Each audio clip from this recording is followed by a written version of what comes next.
Now that is how, when I responded to the call, when the Lord calling me to get into our church and start and head one of our schools, that when I resigned from the private school, I was resigning to go into now full-time ministry, where the pastors had already told me, you are joining us to come into full-time ministry and you will be living by faith.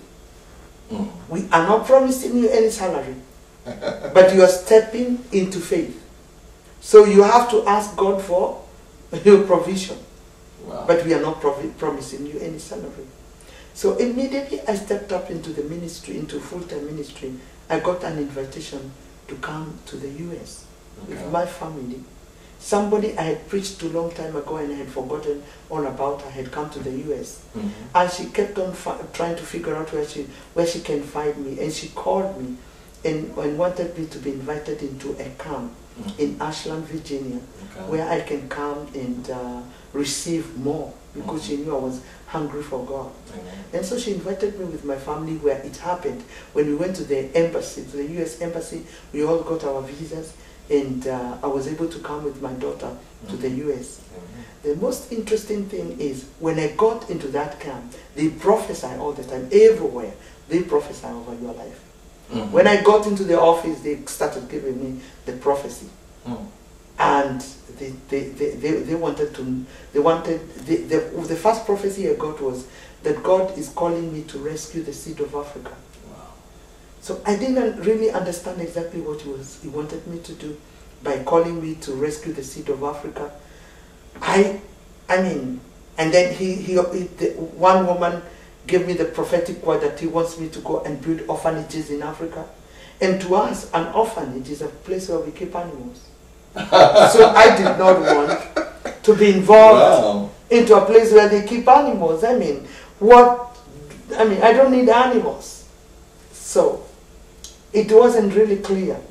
But later on, one of the leaders at the camp, he explained to me that he wanted me to take care of the orphans. Orphan children. And let me tell you, I did not want to do it. I didn't tell anybody. When I went back to Kenya, I didn't want anybody to know that God had called me into getting involved into such an overwhelming task. And I kept quiet. I didn't tell anybody. But during that time, as I was trying to hide away from the voice of God, we got an invitation. We were able to win to get our permanent residency to come and live in the United States with my family. Wow. And when we got that invitation, and I knew now I can now run away from the voice of God and go live in America, so that I am not going to take care of the orphans. Wow. And to make the matters interesting, I was told I was to take care of the HIV/AIDS orphans. Oh no! I did not want that. Who was going to bury them anyway? Who was going to be involved in the issue of burying children who are dying of AIDS? But I want to thank God that when we came now into the US, I did not know He was bringing me into the US to prepare me for the big task that was ahead of me. So when we came to the US, we went back into the camp where I had come before. And when I got into that camp, at the registration desk, they just told me, you are not going to run away from the voice of God. Wow. God is calling you to rescue the seed of your nation. He is calling you to rescue the seed of Africa. Let me tell you, I started asking God, where can I hide from your voice? He's everywhere. So why are you following me? Even in United States, when I had already said bye-bye to the orphanages in Africa, now you're following me in America. So I said, well, I am going to wait until the appointed time. But I praise God that by and by He confirmed it and He provided that now we have the orphanage, the Amazing Grace Children's Home in Kenya. Well, Dr. Grace, you've really spoken extensively about what God did in preparing you for the ministry. Yes. Now, can you share specifically how you now responded and what the impact of your ministry has been, especially in the area of the orphanage? Mm-hmm. Well, when the time comes for someone to really get into what God has called you to do, you'll definitely know. So when it was that time for me now to get into the area that God had called me into, it happened that people started giving me money to go and take care of orphans in Africa. Everywhere I would go, and people would be blessed through the preaching, they would give me money, not because I've done well in the preaching, but they want me to go and take care of the children in Africa. And so this one was a sign that now it is time for me now to go start taking care of the orphans, because he's already provided. So I went back to Kenya and I started looking for a place exactly where the Lord would want me to start this home. And because he had already told me he wants me to rescue the seed of Africa, I felt these are not going to be ordinary children that I'm going to rescue.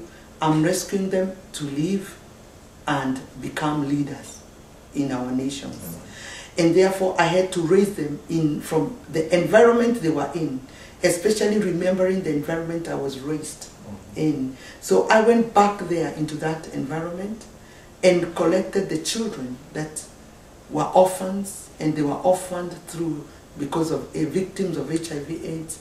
So I went back there and rescued some of the children. I started with about 8 of them, and now I put them into a building in actually a good neighborhood, in a rich neighborhood. Mm-hmm. When you come to an orphanage, you would think you're in a home in America, mm-hmm. because we made sure if these are going to be the children of the King, children that will make impact in the whole world, mm-hmm. then they have to live in a good environment. Mm-hmm. They have to live in a house where I myself can live, mm-hmm. where I can eat, mm-hmm. and where I can sleep. Where you in America or in Europe, if you come to Africa, where you yourself can stay. Mm-hmm. And that is what I went for. And I sent our ministry workers in Kenya, and I told them to go looking for a building that is, I explained to them the kind of a building I wanted, and they were able to find the exact building that I had asked them. I told them I don't want a building that is less than 5 bathrooms. Mm-hmm. It has to have 5 bathrooms, mm-hmm. because these are children of the King. Mm-hmm. And that's exactly what we got. We have a building of a 7-bedroomed house where we are housing our children, and where I can also stay when I'm in Nairobi. We eat together, we live together, and I stay in the same place. And so when our guests come... So how old are the children? What range? The youngest is 2.5, and the oldest is actually 22. Mm-hmm. The youngest, they have increased to 30 now. Mm-hmm. We now have 30. And because we needed to take our children to school, and I wanted to, being an educationist myself, we started the school for them. Okay. One miracle that has taken place is, I told God, you have called me to take care of the orphans, and the HIV/AIDS. Mm-hmm. Now, if they are going to make impact in the whole world, then you have to heal them. Amen. And so the Lord spoke into my heart and reminded me that He is the gate, mm-hmm. and He is the healer. Mm-hmm. And so what I did, and He's the anointed one. Mm-hmm. So I anointed our gate, and I declared that no AIDS is ever going to enter through our gates. Amen.